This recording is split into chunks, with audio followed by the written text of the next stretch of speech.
우리는 오늘 본문을 통해서 영적 전쟁 혹은 영적인 싸움, 이 치열한 전투에 대해서 몇 가지 사항들을 배울 수가 있습니다. 우리는 그렇게 생각할 수 있죠. 내가 하나님의 말씀에 순종하며 내가 하나님의 방법에 나의 온전한 삶을 다 맡겨드리면서 살아간다면 우리가 영적으로 평안함을 누릴 수 있을 것이다. 영적 전쟁을 피할 수 있고 면제받을 수 있다라고 생각을 할 수 있습니다.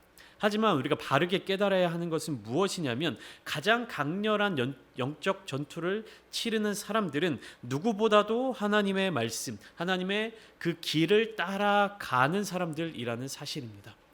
마귀는요, 하나님께 속한 사람들, 하나님께 더 강하게 속한 사람들을 공격하지 세상에 속한 사람들, 자기 사람들을 공격하지 않아요. 그러니까 우리가 이 생각을 만약에 이렇게 생각하셨다면 이 생각을 바꿔야 하는 겁니다. 우리가 영적 전쟁을 날마다 치러야 하는 것이고 매일매일 마귀의 공격을 받는 것처럼 느껴진다면 그것이 나의 신앙이 부족하고 내가 잘못 살았고 이렇게 생각하는 것이 아니라 오히려 어떻게 생각하는 겁니까? 이 마귀가 나를 하나님의 자녀로 하나님의 백성으로 살아가는 것을 더 격렬하게 방해하고 있구나라는 생각을 하실 수 있어야 하는 것입니다.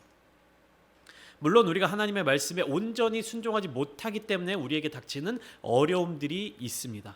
하지만 이것을 우리가 잘 분별해야 하는 것이죠. 우리가 하나님의 말씀대로 우리가 나의 삶과 나의 환경을 뛰어넘어서 내 처지가 어떠하든지 간에 나의 생각과 인간적인 판단과 그 결정을 따라 살아가기로 다짐하고 결정한 것이 아니라 그 상황이 어떠하든지 간에 하나님이 나에게 말씀해 주시는 것, 하나님의 명령, 하나님의 뜻을 따라 살아가기로 결단하고 그렇게 매일매일 하나님의 말씀에 순종하며 살아갈 때 우리에게 주어지는 환난과 고통 혹은 시험과 유혹은 다른 사람들에게 주는 것보다 더 크게 다가올 수 있다는 것입니다. 시험은 약한 사람이 아니라 강한 사람이 받는 거예요. 할 수 없는 것을 하라고 우리에게 말씀하시지 않으십니다. 우리의 능력 안에 있는 것, 우리의 능력으로 이겨낼 수 있는 것 또한 하나님을 의지함으로 말미암아 이겨낼 수 있는 시험들이 우리에게 주어지는 것이죠. 오늘 본문을 통해서 예수 그리스도의 모습을 살펴볼 때 예수님께서는 마귀의 시험을 무엇으로 이겨내십니까? 하나는 말씀으로, 성경으로 이겨내시고 또 다른 하나는 성령으로 이겨내십니다. 그러니까 성령과 성경을 통해서 마귀의 유혹, 마귀의 시험을 이겨내고 계신 모습을 우리가 볼 수 있는 것입니다. 1절 말씀부터 한번 볼까요? 1절 뭐라고 시작되어 있죠? 예수께서 성령의 충만함을 입어 요단강에서 돌아오사 라고 시작되고 있습니다. 성령의 충만함을 입어, 제가 말씀드렸죠, 누가복음에서 가장 핵심적인 단어입니다. 성령. 모든 일들, 모든 사역들, 그리고 교회가 세워지는 과정들, 사도들이 사역하는 모습들 다 무엇의 인도하심? 성령의 인도하심, 성령의 이끌림 받아서 이야기가 진행되는 것을 우리가 볼 수 있습니다. 예수님이 성령의 충만함을 입어 어디에서 돌아오셨냐면 요단강에서 돌아오사 광야로 가셨습니다. 요단강은 예수님께서 세례를 받으신 장소이죠. 그렇기 때문에 요단강이 나왔다라는 얘기는 예수님이 세례를 받으신 이후에 광야로 가셨다라는 사실을 우리가 알 수가 있습니다. 1절 후반부 말씀을 보면 광야에서 40일 동안 성령에게 이끌리시며 그리고 2절 초반에 마귀에게 시험을 받으시더라 이렇게 기록되어 있습니다. 오늘 말씀의 제목이기도 하는데요. 광야에서 40일 동안 성령에게 이끌리셨다라는 이 말씀을 우리가 읽으면서 그냥 자연스럽게 무신경하게 넘어갈 수도 있는데, 왜냐하면 공관복음, 즉 마태복음, 마가복음, 누가복음 이 세 군데 모두 예수님의 시험에 대해서 기록하고 있습니다. 그러니까 예수님이 사탄에게 받으신 시험에 대해서 기록하고 있습니다. 그런데 마태복음과 마가복음과는 다른 누가복음만의 특징이 바로 이 말이에요. 무엇이냐면 광야에서 40일 동안 성령에게 이끌리셨다라고 기록하고 있어요. 누가복음만. 그러면 마태복음과 마가복음은 뭐라고 기록하고 있냐면 예수께서 성령에게 이끌리셔서 광야로 가셨다라고 이야기가 되어 있어요. 이 차이점이 뭔지 아십니까? 마태복음과 마가복음은 예수께서 성령에게 이끌리셔서 광야로 가셨다 이고요. 누가복음은 예수께서 40일 동안 광야에서 성령에게 이끌리셨다. 이 차이를 아시겠습니까? 이 문장적인 차이로 보면요, 마태복음과 마가복음은 예수님이 성령에게 인도함 받아 광야로 가시고 광야에서 받는 시험은 그 이후에 예수에게 일어나는 일입니다. 근데 누가복음의 이 시점으로 기록으로 바라보면 무엇이냐면 예수님께서 광야에 머무셨던 그 40일의 기간 동안 성령과 계속해서 함께 계셨다라는 뜻이에요. 누가복음은 그렇게 기록하고 있습니다. 근데 마태복음과 마가복음은 이 부분을 강조하고 있지 않아요. 근데 누가복음은 예수님이 시험을 받으시기 전에 40일 동안 광야에 계시는 그 시간 동안 성령께서 계속해서 함께 계셨다라는 사실을 알려주고 있는 것입니다. 강조하고 있는 것입니다. 2절부터 바로 마귀에게 받으신 첫 번째 시험의 내용들이 기록되어 있는데요. 첫 번째 시험은 무엇입니까? 돌이 떡이 되게 만드는 시험입니다. 이것이 마귀에게 받으신 첫 번째 시험입니다. 우리가 잘 알고 있죠. 예수님은 광야에 들어가셔서 40일 동안 금식하셨습니다. 아무것도 잡수시지 아니하셨기 때문에 성경 말씀을 보면 줄이신지라 배가 고프셨다라는 뜻이죠. 이러한 상황 속에 계신 예수님께 마귀는 뭐라고 유혹하고 있냐면 네가 만일 하나님의 아들이어든 이 돌들에게 명하여 떡이 되게 하라. 이렇게 유혹합니다. 구체적으로 살펴보면 네가 만일 하나님의 아들이어든 조건부가 붙죠. 그리고 이 돌들에게 명하여, 먹을 수 없는 돌들에게 명하여 떡이 되게 하라는 그 능력을 보여주고 그것으로 너의 배고픔을 해결하라는 뜻입니다. 배고픈 상태이고 예수님은 하나님의 아들이셨고 그만한 능력이 있으신 분이셨어요. 근데 마귀가 뭐라고 유혹하는 겁니까? 뭐라고 시험하는 겁니까? 내가 만일 하나님의 아들이어든 돌을 떡으로 바꾸는 능력을 사용해서 너의 줄인 배를 채워라 라는 시험인 것입니다. 어떻게 보면 이 시험은 시험처럼 느껴지지 않을지도 모릅니다. 왜냐하면 예수님은 분명한 하나님의 아들이시고 또 그 일을 행하실 수 있는 능력이 있으셨기 때문에 마귀가 그렇게 이야기하지 않더라도 예수님께서 그렇게 하실 수 있는 능력이 있으신 분이셨잖아요. 그런데 마귀는 왜 그러한 능력이 있으신 그리고 하나님의 아들이신 예수님께 이러한 시험을 주었던 것일까요?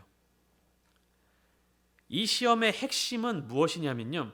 예수님이 자신의 능력 또는 자신이 보일 수 있는 표적을 자기 자신의 배고픔을 해결하기 위해서 이용하는가의 여부입니다. 무슨 말이냐면 하나님의 의도와는 별개로 나의 어떠한 목적, 나의 어떠한 목표를 위해 이 능력을 사용하는가 이 여부를 판단하는 데 있는 겁니다. 예수님께서 능력이 있으시다고 말씀드렸죠. 하나님의 아들이라고 말씀드렸죠. 그런데 이 하나님의 아들, 그 능력을 하나님의 뜻과 상관없는 방향으로 사용하느냐 사용하지 않느냐에 달려 있는 겁니다. 기적과 이적 같은 엄청난 능력이 아니더라도 지금 저와 여러분에게 주어진 하나님의 능력 또 하나님께서 저와 여러분들에게 허락하신 것들이 있죠. 이 땅에서 누리며 살아갈 수 있도록 주신 것들이 있습니다. 근데 하나님께서 나에게 주신 것들을 내 마음대로 사용하는가 이 부분을 저와 여러분들이 이 시간에 점검해 보셔야 합니다. 능력뿐만이 아니라 모든 것을 하나님께서 나에게 주셨다라는 이 고백이 우리 입술 가운데서 나타날 때 과연 정말로 그 모든 것이 하나님의 것이냐 나에게 주어진 내가 누리는 이 모든 것이 정말로 하나님의 은혜이냐라는 질문에 예스라고 답을 하기 위해서는 그것들을 사용하는 데 반드시 누구의 뜻대로 사용해야 되는 겁니까? 하나님의 뜻대로 사용해야 하는 것입니다. 그리스도인들이 자기의 삶의 모든 결정을 진정으로 하나님께 맡겨드리고 있는가 이것을 확인하는 시험이에요. 예수님께서 당하신 이 시험이 오늘날 우리들에게 있어서는 하나님께서 우리들에게 주신 그 모든 것들, 모든 은혜들을 과연 나의 판단, 나의 의지, 나의 생각대로 사용하고 있는가 아니면 하나님의 뜻에 맞게 사용하고 있는가. 제가 이전에 11조에 대해서 말씀을 드렸죠. 11조가 뭐라고 말씀드렸냐 하면 하나님께서 나에게 모든 것을 다 허락하셨지만 하나님이 이 나에게 주신 재물의 진정한 주인이십니다라는 나의 고백, 나의 그 신앙 고백과 그 증거로서 10분의 1을 떼서 구별해서 드리는 것이다라고 말씀드렸습니다. 그렇기 때문에 10분의 1을 하나님께 드리고 10분의 9를 내 마음대로 쓰는 것이 아니라 이 1은 상징적인 것, 10분의 1은 상징적인 것이기 때문에 나머지 10분의 9 또한 나의 삶에서 사용하지만 하나님의 뜻에 맞게 사용해야 된다라고 말씀을 드렸습니다. 이 돌이 떡이 되게 하는 시험도 그 부분에 있는 거예요. 예수님께서 지금 굉장히 배가 고프신 상황이죠. 저는 4일 이상을 굶어본 적이 없는 것 같아요. 평생 살면서 4일까지. 근데 예수님이 지금 40일간 금식하셨고 얼마나 배가 고프시겠습니까?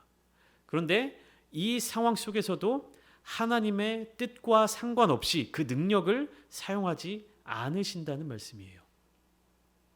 마귀는 말을 굉장히 교묘하게 합니다.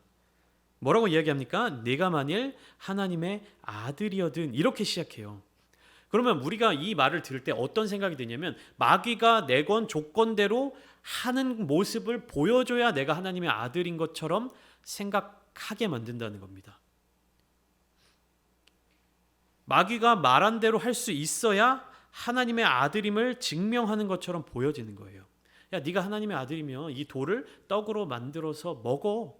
네가 이 돌을 떡으로 만들지 못하면 넌 하나님의 아들이 아니야. 마귀가 이렇게 얘기해요. 근데 우리는 굉장히 이 말에 쉽게 넘어갑니다. 쉽게 속아 넘어갑니다. 마치 어린 아이들처럼 유치하게 이제 싸우는 어린 아이들처럼 야, 너 이거 할 줄 알아? 너가 할 줄 모르면 너 이거 내 친구 아니야. 뭐 너 그거 아니야. 이렇게 막 얘기하면 막 그 오기가 발동해서 할 수 있다는 것을 막 보여줘야 하는 그런 아이들. 근데 어른들은 어떻습니까? 그런 어떤 뭐 주도권을 가지고 다투는 이야기에 있어서 혹은 네가 이것을 할 줄 알면 보여줘야 돼. 못 보여주면 너 이거 할 줄 모르는 거야. 막 이렇게 이야기하는 것에 대해서 쉽게 넘어갑니까? 쉽게 넘어가는 사람을 보고 우리는 진정한 어른이라고 이야기를 하지 않는 것이죠. 내가 실제로 그 일을 할 수 있다 하더라도 나에게 그 능력이 있다 하더라도 누구의 뜻대로 사용해야 된다라는 말씀입니까? 하나님의 뜻대로 사용해야 하는 것이다. 예수님께서는 하나부터 10까지 100% 모든 일을 하나님의 뜻에 온전히 순종하는 모습을 보여주셨습니다. 그렇기 때문에 마귀가 쳐놓은 이 간교한 계략에 넘어가지 않으신 거예요. 네가 만일 하나님의 아들이거든. 이 조건이 붙으면 말을 들어줘야 내가 하나님의 아들인 것을 증명하는 것처럼 생각이 되잖아요. 하지만 예수님은 어떤 상황 속에서도 하나님의 뜻을 먼저 따르셨고 사람이 떡으로만 살 것이 아니다라고 말씀하셨어요. 이것은 신명기 8장 3절의 말씀을 인용하신 것입니다. 이스라엘 백성들이 40년간 광야에서의 삶을 살아낼 때 누가 진정한 이스라엘 백성들의 하나님이시냐, 누가 진정한 이스라엘 백성들의 왕이시냐라는 질문에 답이 되는 본문인 것이죠. 사람이 떡으로만 살 것이 아니요 여호와 입에서 나오는 모든 말씀으로 사는 줄을 내가 알게 하려 하심이라. 그것을 깨닫게 하시는 이스라엘 백성들의 40년의 광야 생활 가운데 하나님이 누구신지를 깨닫게 하시는 이 말씀을 40일간의 광야의 금식을 마치신 예수님께서 마귀를 향해서 내미신 말씀이시라는 사실이죠. 5절부터 8절까지는 마귀에게 받으신 두 번째 시험에 대해서 나타나고 있습니다. 뭐라고 이야기하고 있냐면 네가 나에게 절하면 천하 만국의 영광을 주리라, 이렇게 요약할 수 있습니다. 여기에서는 마귀의 능력과 권세가 나타나는 모습이 보여지고 있어요. 마귀가 처음에 예수님을 어디로 끌고 갑니까? 높은 곳으로 이끌고 올라갑니다. 그리고 두 번째로 순식간에 천하 만국을 보여주었어요. 이 마귀의 두 번째 시험에 대해서 우리가 알아야 되는 것은 무엇이냐면 그냥 마태복음에서는 이제 높은 산으로 예수를 이끌고 올라갔다라고 이야기를 하고 있는데 천하 만국을 보여주었다, 혹은 이제 높은 곳으로 이끌고 올라갔다라고 하는 것이, 우리가 전망대 같은 데서 높은 데서 보면 그 이제 주변 지형이라든지 풍경이 다 잘 보이지 않습니까? 그렇게 그 주변을 보여줬다라는 것이 아니라 온 세계 모든 나라들을 한 번에 보여줬다라는 의미가 되는 겁니다. 그러니까 초월적인 능력을 사용한 거예요, 마귀도. 높은 곳, 그러니까 하늘이라든지 아무튼 그 사람의 그런 인지 능력을 벗어나는 장소로 이끌고 올라가서 모든 나라들을 보여주면서 네가 나에게 절을 하면 이 모든 천하 만국의 영광을 주리라, 이렇게 이야기를 하고 있는 것입니다. 예수님께서 만약에 마귀의 이 제안을 수락하셨다면 어떻게 되는 겁니까? 십자가를 지실 필요 없이 예수님의 나라가 세워지는 것입니다. 그렇지만 마귀의 이 제안은 무엇을 포함하고 있는 것이냐면, 예수님이 이 땅에서 감당해야 될 사명을 포기하게 만드는 거예요. 예수님은 그의 나라를 이루시기 위해 이 땅에 오셨습니다. 예수 그리스도의 나라, 하나님의 나라를 이루시기 위해 이 땅에 오셨는데, 마귀가 그 나라를 주겠다라고 하는 거예요. 근데 이것은 무엇이냐면, 예수 그리스도께서 하나님의 말씀에 순종하는 것을 포기하게 만드는 것이고, 십자가를 지지 않도록 만드는 거예요. 이해되십니까? 예수님은 십자가를 지러 이 땅에 오셨는데, 마귀의 이 제안은 십자가를 지지 않게 만드는 겁니다. 천하 만국을 얻는 것처럼 보이는 이 일에 대해서 예수님이 그 시험을 통과하지 못하고 마귀의 말에 동의하시고 그렇게 하셨다면 무슨 일이 발생하게 되는 것이냐면, 하나님의 종으로 오신 예수님께서 마귀의 종으로 변질될 수밖에 없는 겁니다. 마귀에게 절하는 순간 마귀의 종으로 바뀌게 될 수밖에 없다는 것이죠. 실제로 마귀에게도 능력이 있고 권세가 있습니다. 그렇지만 이 마귀에게 주어진 권세와 능력은 하나님의 권능에 비하면, 하나님의 능력에 비하면 보잘것없는 것이에요. 그리고 예수님께서 다시 이 땅에 오시기 전까지만 주어지는 일시적이고 제한적인 능력입니다. 근데 마귀는 어떻습니까? 마귀는 거짓을 구하는 자고 거짓의 아비고 속이는 자입니다. 그렇기 때문에 우리들의 삶의 자리 가운데 이러한 능력을 얻을 수 있다는 유혹과 시험을 계속해서 제공하고 있는 거예요. 예수님이 받으신 이 시험이 우리에게는 어떻게 다가오는 겁니까? 너에게 이러한 능력을 주겠다. 세상적인 기준에서 더 뛰어난 사람이 되게 만들어 주겠다. 더 좋은 자리를 약속해 주겠다. 대표적으로 어떻습니까? 이제 지난달에 수능이 끝났는데 우리 고3 친구들, 공부 열심히 하는 친구들, 주일날 그리고 이제 공예배 시간마다 교회에 나오지 않고 어떻게 하는 겁니까? 이 시간 아껴서 더 열심히 공부하면 더 좋은 대학 가고, 더 좋은 대학 가서 네가 더 멋지게 성공하고, 그때 멋지게 하나님을 섬겨라. 그때 더 열심히 하나님께 예배 드려라. 이런 말들을 하시는 분들이 있지 않습니까? 그렇지만 우리가 정말로 알아야 되는 것은 이 땅에서의 성공, 이 땅에서 주어지는 어떠한 능력을 간파해낼 수 있는 시각이 있어야 되는 겁니다. 마귀는 우리의 눈, 우리의 생각, 우리의 시선을 그러한 요소들로 빼앗아가는 거예요. 물질이 될 수도 있고요, 권력이 될 수도 있고요, 명예가 될 수도 있고요, 여러 가지 세상적인 기준에서 다른 사람들이 우러러볼 수 있는 어떠한 능력들을 가지고 우리들을 시험하고 유혹하게 되는 것입니다. 예수님은 이에 대해서 신명기 6장 13절의 말씀을 인용하여서 시험을 이겨내셨는데요. 누가복음에는 뭐라고 나타나 있습니까? 기록된 바 주 너의 하나님께 경배하고 다만 그를 섬기라 하였느니라. 예수님이 이 땅에 오신 이유는 무엇입니까? 하나님의 말씀에 순종하고 하나님을 섬기기 위해서.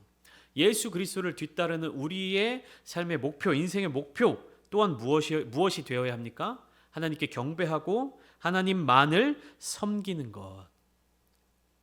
그런데 우리들의 삶의 자리 가운데서 하나님이 아닌 다른 것들을 주목하고 하나님이 아닌 다른 것들을 섬기려고 하는 그런 마음들이 자주 나타나는 것을 우리가 알 수 있습니다. 우리가 시선을 어디에 두느냐, 우리가 마음을 어디에 두느냐에 따라서 하나님만을 섬겨야 하는 우리들의 모습 가운데 하나님이 아닌 다른 것을 주목하고 다른 것을 섬기려 하는 모습들이 나타날 수 있다는 말씀입니다. 그러나 예수님께서는 역시나 신명기 6장 13절의 말씀을 인용하셔서 이 시험을 이겨내셨죠. 9절부터 12절까지는 마귀에게 받으신 세 번째 시험입니다. 무엇입니까? 성전 꼭대기에서 뛰어내려라. 마태복음과 누가복음이 두 번째, 세 번째 시험 순서가 서로 바뀌어 있는 것을 아실 텐데요.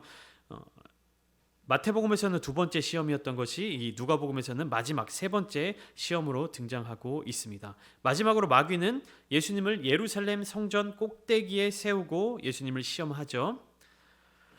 여기에서 마귀는 아주 독특한 시험의 방법을 택하고 있습니다.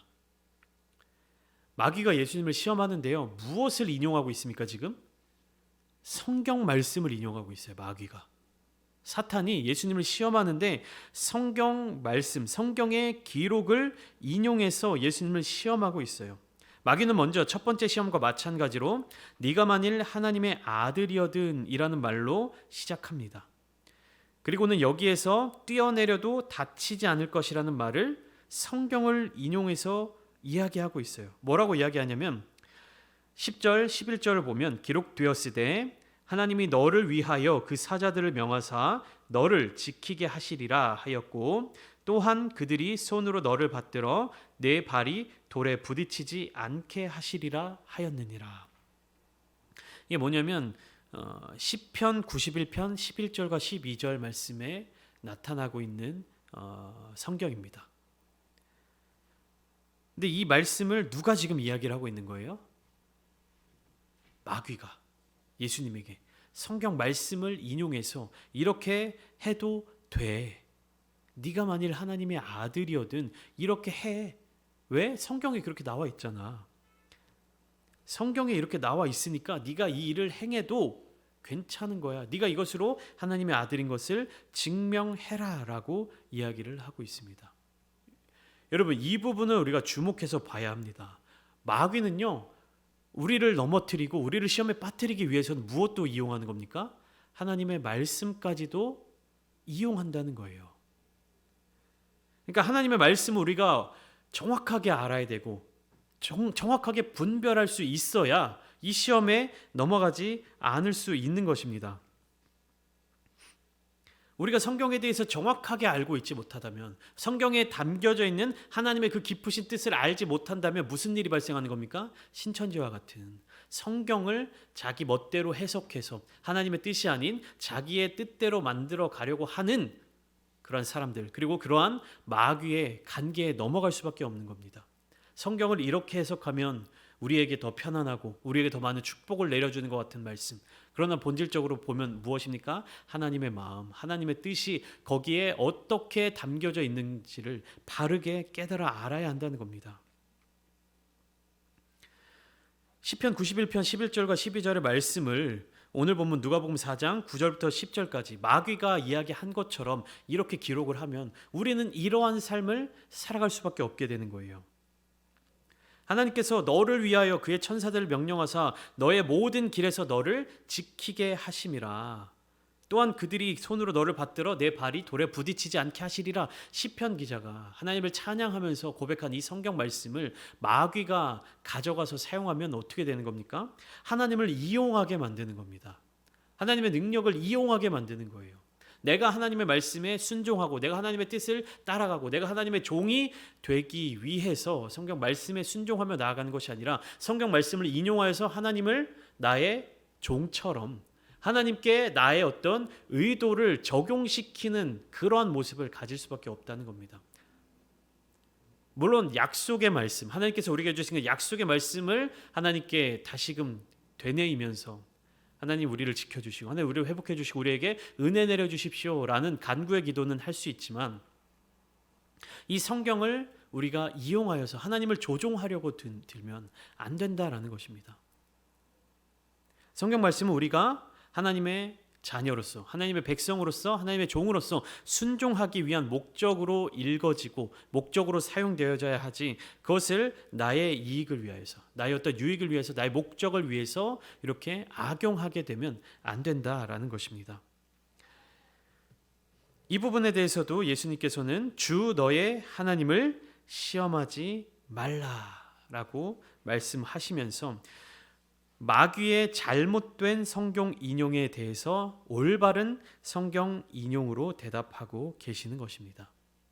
우리가 성경을 읽어 나갈 때 왜 계속해서 제가 수요일, 금요일 그리고 주일 오후 강해 말씀으로 계속해서 설교를 나누고 있습니까? 성경 말씀이 보여주고 있는 그 본질적인 부분, 그 메시지 속에 담겨져 있는 하나님의 뜻을 바르게 해석하고 바르게 깨달아 알기 위함이 아닙니까?